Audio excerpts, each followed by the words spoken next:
ರಾತ್ರೋರಾತ್ರಿ ಹೇಡಿಗಳ ಹಾಗೆ ಬಂದಂಥ ತಮಿಳು ಕ್ರೈಸ್ತರು ತಾಯಿ ಭುವನೇಶ್ವರಿ ವಿಗ್ರಹವನ್ನು ತೆರವು ಮಾಡಿ ಶಿಲುಬೆಯನ್ನು ನೆಟ್ಟಿರ್ತಾರೆ. ನಾರಾಯಣಗೌಡರು ಮತ್ತು ಅವರ ತಂಡ, ಈ ಕಡೆ ತಮಿಳು ಕ್ರೈಸ್ತರ ತಂಡ, ಎರಡಕ್ಕೂ ಮಾರಾಮಾರಿ ಶುರು ಆಗುತ್ತೆ. 200 ಜನ ಹುಡುಗರು ಏಕಾಏಕಿ ಹೋಗಿ ಆ ಕಾಂಪೌಂಡನ್ನು ಉರುಳಿಸ್ತಾರೆ.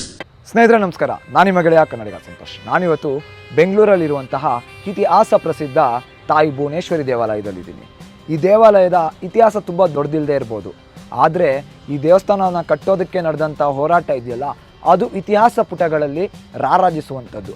ಹಾಗಾಗಿ ನಾನಿವತ್ತು ನಿಮಗೆ ಈ ದೇವಸ್ಥಾನದ ಇತಿಹಾಸವನ್ನು ತಿಳಿಸ್ಲಿಕ್ಕೆ ಬಂದಿದ್ದೀನಿ. ಹಾಗಿದ್ರೆ ಮೊದಲು ನಾವು ಒಳಗಡೆ ಹೋಗಿ ತಾಯಿ ದರ್ಶನ ಮಾಡ್ಕೊಂಡು ಬರೋಣ, ಬನ್ನಿ.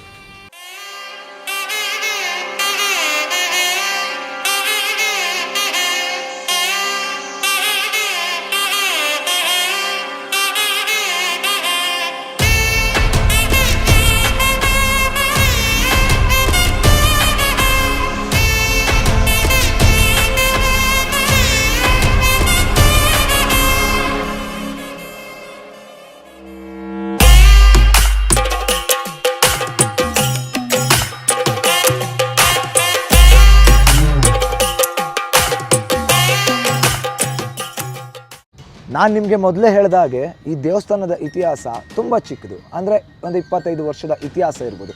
ಆದರೆ ಈ ದೇವಸ್ಥಾನವನ್ನು ಕಟ್ಟಲಿಕ್ಕೆ ಅಂತ ಮಾಡಿದ್ರಲ್ಲ ಹೋರಾಟ, ಅದು ಕನ್ನಡ ಚಳುವಳಿಗಳ ಇತಿಹಾಸ ಪುಟಗಳಲ್ಲಿ ಸುವರ್ಣಾಕ್ಷರಗಳಲ್ಲಿ ರಾರಾಜಿಸಬೇಕಂಥದ್ದು ಇತಿಹಾಸ. ಅದು 1997ನೇ ಇಸ್ವಿ ಅನಿಸುತ್ತೆ. ಅಷ್ಟೊತ್ತಾಗಲೇ ಬೆಂಗಳೂರಿನಲ್ಲಿ ಭೂಗಳ್ರ ಕಾಟ, ಭೂಮಾಫಿಯಾದವ್ರ ಕಾಟ ತುಂಬ ವಿಪರೀತವಾಗಿರುತ್ತೆ. ಅಂಥ ಸಂದರ್ಭದಲ್ಲೇ ಈ ಸುತ್ತಮುತ್ತ ಒಂದು ಬಡಾವಣೆ ನಿರ್ಮಾಣ ಆಗ್ತಾ ಇರುತ್ತೆ. ಮಧ್ಯದಲ್ಲಿರುವಂಥ ಈ ಜಾಗವನ್ನು ಹೇಗಾದರೂ ಮಾಡಿ ಲಪ್ಟಾಯಿಸಬೇಕು ಅಂತ ಹೇಳಿ ಅಂದಿನ ಭೂಗಳ್ರು, ಭೂಮಾಫಿಯಾದವರು ಹೊಂಚಾಗ್ತಾ ಇರ್ತಾರೆ. ಆದರೆ ಈ ಜಾಗ ಸರ್ಕಾರಕ್ಕೆ ಸೇರಬೇಕಾದಂತಹ ಜಾಗ. ಸರ್ಕಾರದ 6.5 ಎಕರೆ ಜಮೀನನ್ನು ಲಪ್ಟಾಯಿಸಬೇಕು ಅನ್ನುವಂತಹ ಭೂಗಳ್ಳರ ಆಸೆಗೆ ಮಣ್ಣೆರಚುವಂಥ ಕೆಲಸ ಮಾಡಿದ್ದು ಕರ್ನಾಟಕ ರಕ್ಷಣಾ ವೇದಿಕೆ TN ನಾರಾಯಣಗೌಡರು. ಈ ಜಾಗವನ್ನು ಹೇಗಾದರೂ ಮಾಡಿ ಈ ಸುತ್ತಮುತ್ತಲಿನ ಜನರಿಗೆ ನೀಡಬೇಕು ಅಂತ ಹೇಳಿ ಇಲ್ಲೊಂದು ದೇವಸ್ಥಾನವನ್ನು ಕಟ್ಟಬೇಕು ಅನ್ನೋ ನಿರ್ಣಯಕ್ಕೆ ಮುಂದಾಗ್ತಾರೆ. ಭೂಗಳ್ಳರಿಂದ ಈ ಜಾಗವನ್ನು ಕಾಪಾಡಬೇಕು ಅಂದರೆ ಇಲ್ಲೊಂದು ದೇವಸ್ಥಾನ ಕಟ್ಟಬೇಕು ಅನ್ನೋದು ಎಲ್ಲರ ನಿರ್ಣಯವಾಗಿತ್ತು. ಆದರೆ ಯಾವ ದೇವರ ದೇವಸ್ಥಾನ ಕಟ್ಟಬೇಕು ಅನ್ನೋದು ಎಲ್ಲರ ತಲೆಯಲ್ಲಿ ಓದ್ತಿದ್ದಂಥ ಪ್ರಶ್ನೆ. ಅಂಥ ಸಂದರ್ಭದಲ್ಲಿ ಕರ್ನಾಟಕ ರಕ್ಷಣಾ ವೇದಿಕೆ ರಾಜ್ಯಾಧ್ಯಕ್ಷರಾದ ಸಮರಸಿಂಹ ಅಣ್ಣ TN ನಾರಾಯಣಗೌಡರು ಎಲ್ಲರನ್ನೂ ಸಭೆ ಕರೀತಾರೆ. ಆ ಸಭೆಗೆ ಬಂದಂಥ ಬಹುತೇಕರು ಕನ್ನಡ ಚಳವಳಿಯಿಂದನೇ ಬಂದಿರೋರಾಗಿದ್ದರಿಂದ ಇಲ್ಲಿ ಒಂದು ತಾಯಿ ಭುವನೇಶ್ವರಿಯ ದೇವಾಲಯವನ್ನು ಕಟ್ಟೋಣ ಅನ್ನೋದು ಅಲ್ಲಿ ಚರ್ಚೆ ಆಗುತ್ತೆ. ಅದಕ್ಕೆ ಒಪ್ಪಂದವೂ ಸಹ ಸಿಗುತ್ತೆ.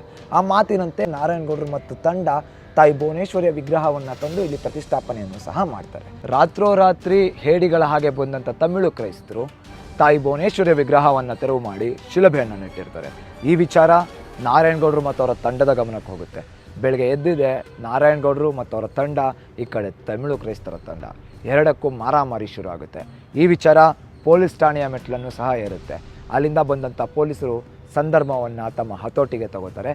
ನಂತರ ಮತ್ತೆ ಇಲ್ಲಿ ತಾಯಿ ಭುವನೇಶ್ವರಿಯ ವಿಗ್ರಹವನ್ನೇ ಪ್ರತಿಷ್ಠಾಪನೆ ಮಾಡಿ ದೇವಸ್ಥಾನದ ಕೆಲಸಕ್ಕೆ ಮುಂದಾಗ್ತಾರೆ. ಅಂದ್ಕೊಂಡಂಗೆ ದೇವಸ್ಥಾನದ ನಿರ್ಮಾಣ ಕಾರ್ಯನೂ ಮುಗ್ದಿರುತ್ತೆ. ಅದಾಗಲೇ ದೇವಸ್ಥಾನ ಉದ್ಘಾಟನೆ ಸಂದರ್ಭನೂ ಹತ್ತಿರ ಬಂದಿರುತ್ತೆ.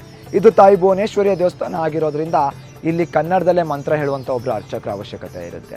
ಉದ್ಘಾಟನೆ ಕಾರ್ಯಕ್ರಮಕ್ಕೆ ನಾರಾಯಣಗೌಡರ ತಲೆಗೆ ಬಂದಂಥದ್ದು ಆಗಿನ ಕಾಲದಲ್ಲಿ ಕನ್ನಡದ ಶಾಸ್ತ್ರಿ ಅಂತಲೇ ಪ್ರಸಿದ್ಧಿ ಹೊಂದಿದಂಥ ಹಿರೇಮಗಳೂರು ಕಣ್ಣನರವರು. ಅವರನ್ನು ಕರೆಸಿ ಅವರಿಂದನೇ ಪೂಜೆ ಮಾಡಿಸಿ ಉದ್ಘಾಟನೆಯನ್ನು ಭಾರಿ ವಿಜೃಂಭಣೆಯಿಂದ ಮಾಡ್ತಾರೆ. ಎಷ್ಟೇ ಸಮಸ್ಯೆ ಬಂದರೂ ಎದುರಿಸಿ ದೇವಸ್ಥಾನದ ನಿರ್ಮಾಣ ಕಾರ್ಯ ಮತ್ತು ದೇವಸ್ಥಾನದ ಉದ್ಘಾಟನೆಯನ್ನು ನಡೆಸಿರ್ತಾರೆ. ಇನ್ಯಾವುದು ಸಮಸ್ಯೆ ಇಲ್ಲಪ್ಪ ಅಂತ ನಿಟ್ಟುಸಿರು ಬಿಡೋ ಅಷ್ಟರಲ್ಲೇ ನಾರಾಯಣಗೌಡರು ಮತ್ತು ಅವರ ತಂಡಕ್ಕೆ ಮತ್ತೊಂದು ಸಮಸ್ಯೆ ಎದುರಾಗುತ್ತೆ. ಅದೇನಪ್ಪ ಅಂದರೆ ದೇವಸ್ಥಾನಕ್ಕೆ ಬರೋದಕ್ಕೆ ದಾರಿ ಇರಲ್ಲ.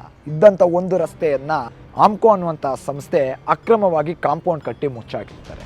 ಈ ವಿಚಾರವನ್ನು ಅರ್ಥಂತ ನಾರಾಯಣಗೌಡರು ಮತ್ತು ತಂಡ ಆಮ್ಕೋ ಸಂಸ್ಥೆಯವರಿಗೆ ಹೋಗಿ ಮನವಿಯನ್ನು ಮಾಡ್ತಾರೆ. ಅಲ್ಲದೆ ಕಾನೂನುಬದ್ಧವಾಗಿ ಪೊಲೀಸರಿಂದ ನೋಟಿಸನ್ನು ಸಹ ಜಾರಿ ಮಾಡಿಸ್ತಾರೆ. ಇದು ಯಾವುದಕ್ಕೂ ತಲೆ ಕೆಡಿಸ್ಕೊಳ್ದಂಥ ಆಮ್ಕೋ ಸಂಸ್ಥೆ ಆರಾಮಾಗಿ ಇರ್ತಾರೆ. ಇದನ್ನು ಅರ್ಥಂತ ನಾರಾಯಣಗೌಡರು ಮತ್ತು ಅವರ ತಂಡ ಕೆಂಡಾಮಂಡಲವಾಗ್ತಾರೆ. 200 ಜನ ಹುಡುಗರು ಏಕಾಏಕಿ ಹೋಗಿ ಆ ಕಾಂಪೌಂಡನ್ನು ಉರುಳಿಸ್ತಾರೆ. JCBಯನ್ನು ತರಿಸಿ ರಸ್ತೆಯೊಂದನ್ನು ನಿರ್ಮಾಣ ಮಾಡಿ ಇಲ್ಲಿ ಬರುವಂಥ ಪ್ರತಿಯೊಬ್ಬ ಭಕ್ತಾದಿಗಳಿಗೂ ಅನುಕೂಲ ಮಾಡಿಕೊಡ್ತಾರೆ. ಇಷ್ಟೆಲ್ಲ ಹೋರಾಟ ಮಾಡಿ ನಿರ್ಮಾಣ ಮಾಡಿದ ಈ ದೇವಸ್ಥಾನ ಇತಿಹಾಸ ಪ್ರಸಿದ್ಧ. ಅವತ್ತು ನಾರಾಯಣಗೌಡರು ತಾಯಿ ಭುವನೇಶ್ವರಿಗಾಗಿ ದೇವಸ್ಥಾನ ಕಟ್ಟಿಕೊಟ್ರು. ಅದಕ್ಕೆ ತಕ್ಕ ಹಾಗೆ ನಾರಾಯಣಗೌಡರಿಗೆ ಕರ್ನಾಟಕ ರಕ್ಷಣಾ ವೇದಿಕೆ ಅನ್ನುವಂಥ ಸಂಘಟನೆ ಕಟ್ಟೋಕ್ಕೆ ತಾಯಿ ಭುವನೇಶ್ವರಿ ಶಕ್ತಿ ಕೊಟ್ಟರು. ಇವತ್ತಿಗೂ ತಾಯಿ ಭುವನೇಶ್ವರಿಯ ಆಶೀರ್ವಾದದಿಂದ ನಾರಾಯಣಗೌಡರು ಮುಟ್ಟಿದ್ದೆಲ್ಲ ಚಿನ್ನ ಆಗ್ತಾ ಇದೆ. ನಾರಾಯಣಗೌಡರು ಮಾಡಿರುವಂಥ ಪ್ರತಿ ಹೋರಾಟನೂ, ಪ್ರತಿ ಚಳುವಳಿಯು ಯಶಸ್ಸು ಕಾಣ್ತಾ ಇರೋದ್ರ ಹಿಂದೆ ಇರುವಂಥ ಶಕ್ತಿ ತಾಯಿ ಭುವನೇಶ್ವರಿ, ಡಾಕ್ಟರ್ ದೇವರಾಜ್, ಯೋಗೇಶ್ವರ್ ವರ್ಮಾ, ದಾಪಿ ಆಂಜನಪ್ಪ, ಸ್ವಾಮಿ ಆನಂದ್ಜಿ ಮತ್ತು ದಾಸರಳ್ಳಿಯ ಯುವಕರು ನಾರಾಯಣಗೌಡರ ತೋಳುಗಳಿಗೆ ಬಲ ತುಂಬಿ ಈ ದೇವಸ್ಥಾನ ಕಟ್ಟಲಿಕ್ಕೆ ನೆರವಾದರು. ಹಾಗೆ ಕರ್ನಾಟಕ ರಕ್ಷಣಾ ವೇದಿಕೆಯ ಪ್ರಪ್ರಥಮ ಶಾಖೆ ಹೆಬ್ಬಾಳ ದಾಸರಳ್ಳಿಯಿಂದನೇ ಶುರುವಾಯಿತು. ಹಾಗಾಗಿ ನಾನು ತಮ್ಮೆಲ್ಲರಲ್ಲೂ ಬೇಡ್ಕೋತೀನಿ, ಆದಷ್ಟು ಜನ ಈ ದೇವಸ್ಥಾನಕ್ಕೆ ಬಂದು ತಾಯಿ ಭುವನೇಶ್ವರಿಯಲ್ಲಿ ಪ್ರಾರ್ಥನೆ ಮಾಡಿ ತಾಯಿ ಭುವನೇಶ್ವರಿಯ ಆಶೀರ್ವಾದ ತಾವು ಪಡ್ಕೊಳ್ಳಿ. ಈ ದೇವಸ್ಥಾನ ಎಲ್ಲಿದೆ ಅನ್ನೋದರ ಸಂಪೂರ್ಣ ವಿವರ ನಿಮಗೆ ಡಿಸ್ಕ್ರಿಪ್ಷನಲ್ಲಿ ಕೊಟ್ಟಿರ್ತೀನಿ, ನೋಡಿ. ನಮಸ್ಕಾರ.